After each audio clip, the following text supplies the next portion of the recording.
Zee 24 तास एक पाऊल पुढे. किंवा लोकांच्या पुढे कसं जायचं काय, म्हणजे कॉलेजचं जीवन एकदम वेगळं आणि हे प्रॅक्टिकल जीवन काय एकदम एका ह्याच्यात येऊन दुसऱ्याकडे उडी मारणं, तिथे एकदम सगळं काहीतरी वेगळं असणं, अशा पद्धतीचं सगळं चित्र समोर आल्यानंतर पण पंचायत राज व्यवस्थेचा मूळ गाभाच आहे की सगळ्यांचा सहभाग घेऊन त्यांची प्रगती करणं आहे. आणि म्हणून अनेकविध योजना सरकारच्या या ग्रामीण भागापर्यंत नेणं, त्या राबवणं, याच्यामध्ये खूप मोठं मनाला आनंद वाटायचा. लोकांच्या वेळी शिक्षण कमी होतं, सामान्य माणसं होती, फेटा घातलेली, पागोटं घातलेली, धोतर चपला, मनानं दिलदार माणसं, मोठी माणसं समजून घ्यायची, मदत करायची. पण त्याच्यातनं रस्ते झाले, शाळा झाल्या, जनावरांची दवाखाने झाले. ग्रामीण भागाचं चित्र हे हळूहळू बदलायला पंचायत राज व्यवस्था खूप उपयोगी पडलेली आहे. मी आपल्याला जर सांगितलं की 67 साली मी ज्यावेळेला सुरुवातीला आलो त्यावेळेला ग्रामीण भागात दौरा असायचा, कामा जावं लागायचं. अख्ख्या गावात जरी फिरलं तरी वाटीभर दूध मिळत नव्हतं चहाला. वाटीभर दूध चहाला मिळत नाही, कोरा चहा प्यायचा. साखर रेशनिंगवर होती, साखर मिळत नव्हती. गुळाचा चहा प्यायला कपाशा नव्हत्या. त्या थाळीमध्ये तांब्याची थाळ्या असायच्या, त्याच्यामध्ये तो कोरा चहा असा त्यावेळेला आणि गुळ टाकलेला असा प्यावा लागायचा. त्यावेळेचे दौरे असे केले? हो, असे होते. आणि सगळ्याच ठिकाणी जीप जायची असंही नाही, काही ठिकाणी पायी पण जावं लागायचं. राहायची व्यवस्था कशी असायची? राहायची मग देवाशाला परत यावं. आणि राहायची व्यवस्था काही ठिकाणी मुक्काम पडला तर त्या गावातल्या मग पाटलाकडं, सरपंचाकडं, मग तिथं मुक्काम द्यायच्या घरी, तिथं व्हायचं, ते जेवण वगैरे करायचे. असं सगळं ते होतं. म्हणून जिल्हा परिषद आणि त्याच्यामध्ये उपाध्यक्ष झालो, नंतर जिल्हा परिषद अध्यक्ष मी झालो. मला ज्याला विकासाचं खरं काम करणं आपण म्हणतो ते 18-20 वर्षाच्या काळामध्ये that was my golden period in my life. अत्यंत सुवर्ण काळ माझ्या आयुष्याचा वाटतो. कारण दिल्लीला तुम्ही गेलात तो तुम्हाला सुवर्णकाळ वाटत नाही, तर ग्रामीण महाराष्ट्रात काम केलं तो तुम्हाला हा सुवर्णकाळ वाटतो. कारण मी जे काही करतो आहे त्याची फळं मला दिसत आहेत समोर लोकांच्या मध्ये. साहेब, आपल्याला आश्चर्य वाटेल, मी जिल्हा परिषदचा अध्यक्ष असताना त्यावेळेला संकरित गाया आणल्या पाहिजे, दूध वाढवलं पाहिजे, हे सगळं झालं होतं. संकरित गायांना खूप वादही झाले होते, आपल्याकडे वाद झाले, त्यांचं दूध निकस आहे वगैरे वगैरे, कोणी घ्यायला तयार नव्हतं, अशी सगळी अवस्था होती. मग आम्ही माझ्याच गावात मी स्वतःच गाया विकत आणल्या, 5-50 गाया विकत आणून सोसायटी पुढे उभ्या केल्या.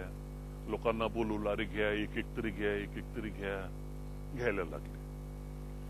हळूहळू ही संख्या जिल्ह्यात वाढत चालली. मग त्या संकरित गायी आजारी पडायला लागल्या. डॉक्टर्स नव्हते त्यावेळेला.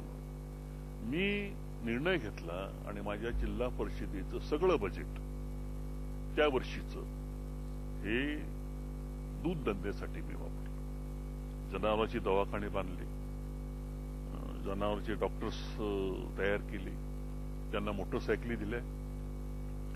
आज आमचा जिल्हा 15 ते 20 लाख लिटर दूध रोज निर्माण करतो. त्याची मुळं तिकडे आहेत. मुळं तिथं आहेत की तिथं वाटीभर दूध मिळायचं नाही, तिथं आज दुधाचा फ्लड.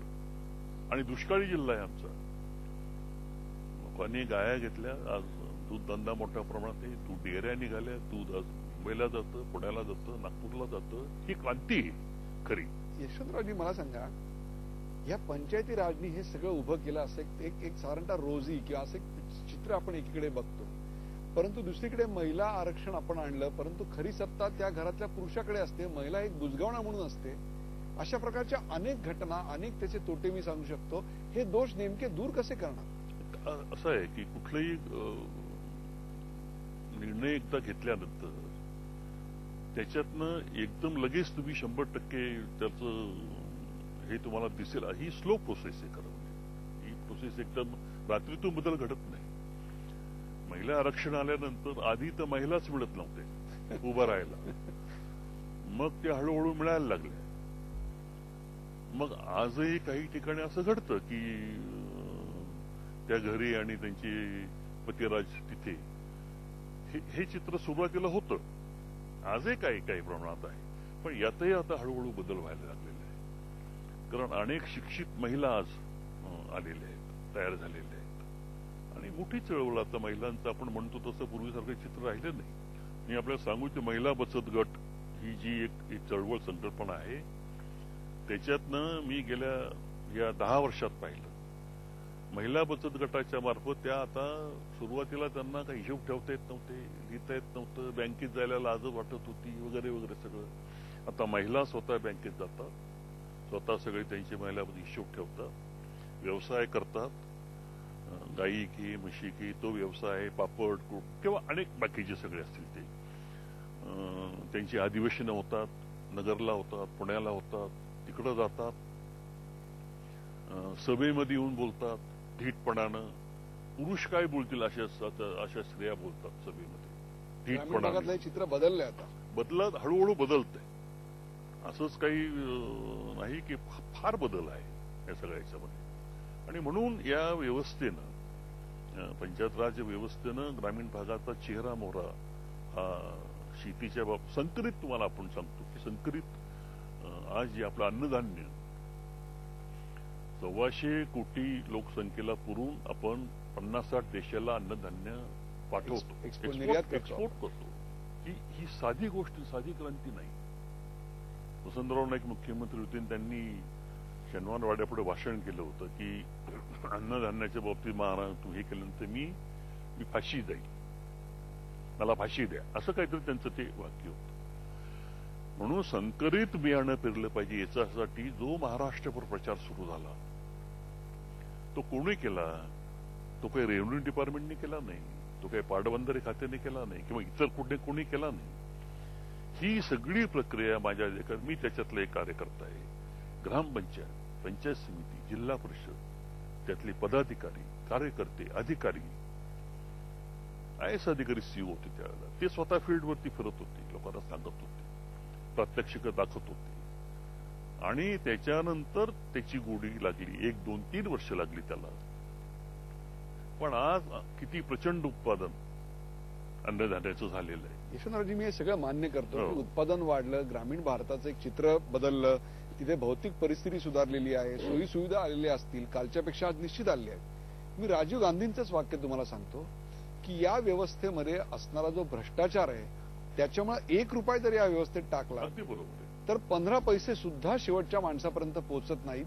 हे सगळे सुद्धा याच व्यवस्थेत इथेच कुठेतरी झिरपले जातात. याला आपण काय तोडगा सांगाल? आता आम्ही ज्यावेळेला जिल्हा परिषदमध्ये 10, 15, 20 वर्ष होतो त्यावेळेला मी माझ्या जिल्हा परिषदचं सांगतो, मी काही मला बाकी माहित नाही, परंतु त्यावेळेला आमच्या सदस्यामध्ये एकही कॉन्ट्रॅक्टर नव्हता. आणि आजच्या जिल्हा परिषद पंचायत समिती जर पाहिलं, माझं विधान धाडसाचं आहे पण मी ते करणार की 50% वर जिल्हा परिषदांची कामं विकासाची ही जिल्हा परिषदेच्या सदस्यांकडेच आहेत. तेच ठेकेदार आहेत. तेच ठेकेदार. नावं बदललेली, नावं बदलली. हे चित्र आज आहे, प्रकर्षानं आहे. त्यामुळे राजीव गांधी म्हटले ते काही चुकीचं आहे असं नाही, पण हे नुसतं पंचायत राज व्यवस्थेतच हे सगळ्याच ठिकाणी उतरंड आहे, ती उतरंड आहे. आता मला तर असं माझी माहिती अशी आहे की गव्हर्नमेंटचं एखादं डिपार्टमेंट असेल, ते सगळं डिपार्टमेंटच एखादा माणूस हे घेतो टक्केवारीने चालवायला, एखाद्या मंत्र्याचं घरपोच त्याला पैसे येतात, त्यांनी फक्त सांगेल त्या कागदावर सह्या करायच्या. मंत्र्यांनी बदली करायची नाही कोणाची, तू सांगेल ते करायचं, ती कामं ती तेवढी ते असं. मग आता इथपर्यंत आउटसोर्सिंग झालंय, मंत्रीपदाचं आउटसोर्सिंग झालंय आणि तिथे कंत्राटी पद्धत आलेली आहे. कंत्राटी पद्धत आली. अशी अवस्था राजीव गांधी चुकीचं बोलले असं अजिबात नाही आहे, अवस्थाच आहे खरी. झी 24 तास, एक पाऊल पुढे.